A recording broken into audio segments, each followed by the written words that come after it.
Hello everyone, and welcome to Where is Xur, IGN's show where we find Xur and we look at his inventory together. Today you can find Xur on Nessus. He's over in the Watcher's grave on the tree that he loves hanging out on. Let's go and pay him a visit. Alright, so once you touch down on Nessus, go ahead and hop on your sparrow. You're going to go in a straight line and you're going to find Xur on a tree branch right in front of you where he usually hangs out. And here he is. Let's see what he's selling this week. So first up, he has got the Queenbreaker. The Queenbreaker is a good linear fusion rifle. Not really part of the meta right now, but that's okay. You can pick it up. It's a reliable weapon. Then we've got Ophidia Spathe. This is a hunter chest piece that gives you 2 knives, and it's a pretty decent roll. 65 is probably as low as I'd want to go on an exotic, and it's got higher mobility than I care for, but it is a hunter item, and hunters have uses for mobility. Really, the problem with this one is there's nothing spiky, and resilience is its worst stat, which is the meta right now. So a little difficult to recommend this one, but it's still a good exotic. Eternal Warrior, this is a really bad roll for Titans, and it's also really low stat overall, so I would not pick this up. We've definitely seen better rolls of this from Xur, and also, I mean, you could probably find one in the wild that's a lot better than this, so don't buy it. And then we've got Phoenix Protocol. For those who don't know, this is the best exotic in the game right now. It makes Warlocks extremely useful in PvE events and even some PvP situations. The roll isn't the best. 15 mobility is higher than I would like it. Resilience being 8 is definitely lower than I'd like it. The intellect being 23, though, that's pretty good considering this is a PvE item where you want to get your super back as quickly as possible. For those who don't know, this exotic is all about giving you your super back, so having a high intellect could, and that might be what you want from this sort of thing, this build. And the fact that it's 67 stat points overall is kind of amazing. So this is definitely a roll to look out for. The best exotic in the game and not a bad roll at that. So if you're a Warlock, I would consider buying that chest piece for sure. With that, let's move on to legendary weapons. We've got Chroma Rush. This is one of my picks of the week. It's got Heating Up and Rampage, which are both pretty good on auto rifles. I quite like that roll. Auto rifles aren't really the meta, but that's okay. That's a pretty decent roll. 7th Seraph Officer Revolver, not a great roll. Moving on. Enigma's Draw, Zen Moment, and Elemental Capacitor. It's an okay roll. I'm not huge on Elemental Capacitor, but Zen Moment is always good. Deafening Whisper. Aside from auto-loading holster, this isn't really my favorite roll. It doesn't have blinding grenades, doesn't have spike rounds. It's kind of just a whiff.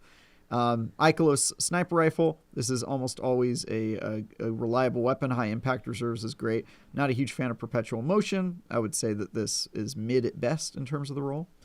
Plank Stride.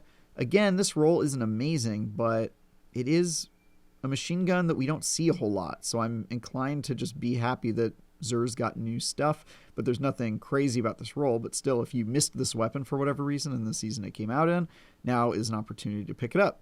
And then all of the class swords are available. I believe the Titan's Crown Splitter is the God roll. That's certainly a darn good roll. Yeah, that's pretty good. So if you're a Titan and you don't have Crown Splitter yet, or you don't have a really good one, now's your chance to pick it up, but nothing crazy there. And then let's move over to Hawkmoon and Deadman's Tail. The skinny on these are that these are not great rolls. Hipfire Grip, I don't tend to hip fire from a hip on Hawkmoon. Not great. Polygonal Rifling is my favorite. Alloy Magazine is always good, but yeah, last week's roll I think was a lot better than this one, so probably can skip.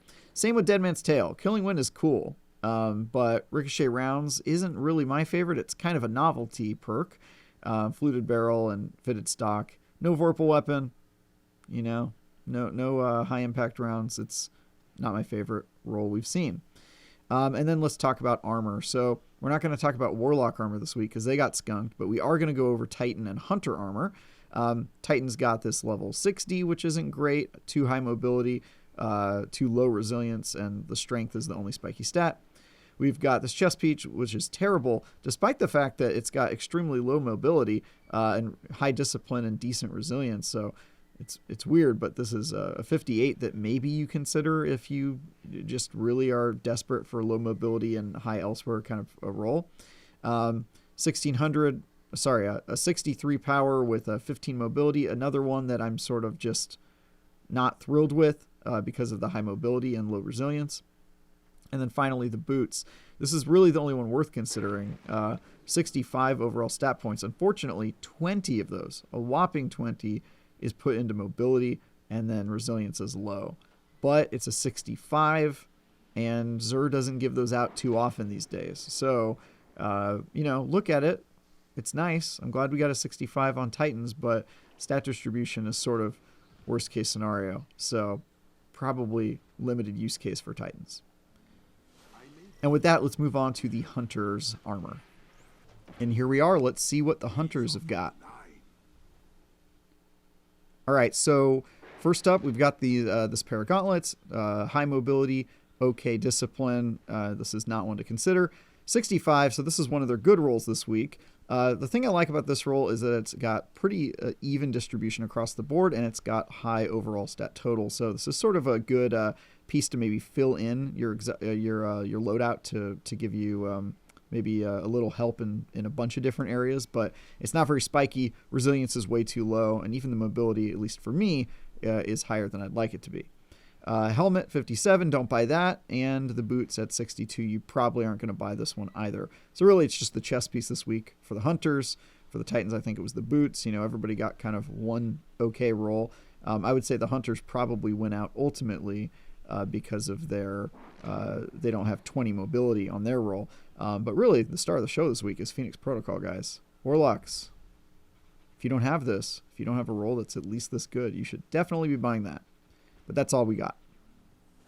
And that's it for Xur this week. Hopefully this video was useful to some of you guys, and I hope you guys are all having fun competing in Guardian games where Titans, of course, will be winning, right? Right? Everybody agrees with that. And for everything else related to Destiny and Xur, stick with IGN.